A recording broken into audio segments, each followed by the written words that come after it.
आज election commission से हमारी मुलाकात गोवा में हो रही एसआईआर प्रक्रिया को लेकर थी। गोवा में एसआईआर की प्रक्रिया की शुरुआत हुई है।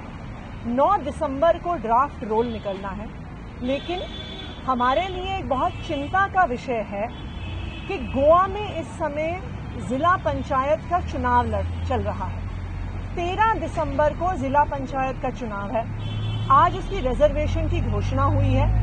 2 से 3 दिन में आचार संहिता जिला पंचायत के चुनाव की लग जाएगी। तो स्वाभाविक बात है कि जब चुनाव चल रहा है तो सारी पॉलिटिकल पार्टीज की मशीनरी इलेक्शन प्रोसेस में इन्वॉल्व होंगी, कैंपेन में इन्वॉल्व होंगी।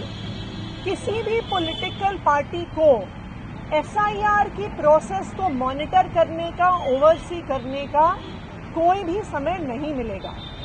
पॉलिटिकल पार्टीज के अपने बीएलएज होते हैं, बूथ लेवल एजेंट्स होते हैं, जो पॉलिटिकल पार्टीज ऐसे समय पे अपॉइंट करती हैं। लेकिन अगर पॉलिटिकल पार्टीज के वर्कर्स चुनाव के कैंपेन में लगे हैं तो स्वाभाविक बात है कि वो एसआईआर की मॉनिटरिंग के प्रोसेस में नहीं घुस सकते। इसलिए ये एक चिंता का विषय है कि ये दोनों प्रक्रिया, एक तरफ स्पेशल इंटेंसिव रिवीजन और दूसरी तरफ जिला पंचायत का चुनाव, गोवा में एक साथ क्यों किया जा रहा है। जिला पंचायत का चुनाव 3 हफ्ते बाद हो सकता था, एसआईआर की प्रक्रिया 3 हफ्ते के बाद शुरू हो सकती थी, लेकिन ऐसी क्या अर्जेंसी आ गई कि एसआईआर की प्रक्रिया और जिला पंचायत के चुनाव को बिल्कुल एक समय पे, बिल्कुल एक इलेक्शन मशीनरी के साथ गोवा में ऐसी हबड़ा तबड़ी के साथ किया जा रहा है।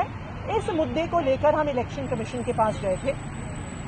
दूसरा एक महत्वपूर्ण मुद्दा है कि जो एसआईआर अब 12 स्टेट्स में शुरू हुई है, इंक्लूडिंग जो गोवा में एसआईआर चल रही है, इलेक्शन कमीशन ने एक बहुत डिटेल्ड प्रोसेस बनाया है कि अगर गलत तरीके से ड्राफ्ट इलेक्टोरल रोल में किसी का नाम आ जाए तो अगर कोई रॉन्गली इंक्लूडेड है, उनको नोटिस भेजा जाएगा, पूरी जांच होगी, उन्हें क्या कागज जमा करने हैं। लेकिन कोई भी व्यक्ति जिसका नाम ड्राफ्ट इलेक्टोरल रोल से एक्सक्लूड हो जाता है, जिसका ड्राफ्ट इलेक्टोरल रोल में नाम नहीं आता, उसके किसी भी रिकॉर्ड्स के बारे में एसआईआर के सर्कुलर्स में चर्चा नहीं है।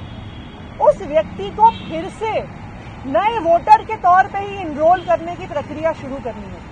अब मैं एक वोटर हूं, मैंने पिछले चुनाव में लोकसभा में वोट डाला, मैंने जिला पंचायत के चुनाव में वोट डाला, मुझे पता कैसे चलेगा कि ड्राफ्ट इलेक्टोरल रोल में मेरा नाम ही नहीं आया है। तो इसीलिए हमने इलेक्शन कमीशन से यह आग्रह किया है कि रॉन्गली एक्सक्लूडेड, कि किसी का नाम अगर गलत तरीके से लिस्ट से छूट गया है, उसके लिए भी कोई प्रावधान होना जरूरी है, क्योंकि आखिरकार वोट का अधिकार मेरा सबसे बड़ा संवैधानिक अधिकार है।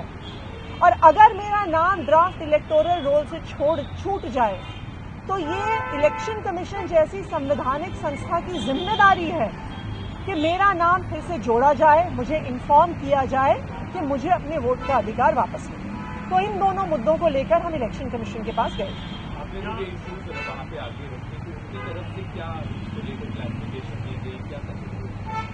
इन पे काफी चर्चा हुई, पर इस बात का संतुष्टिजनक जवाब नहीं मिला कि गोवा में दोनों प्रक्रिया एक साथ करने की क्या जरूरत थी।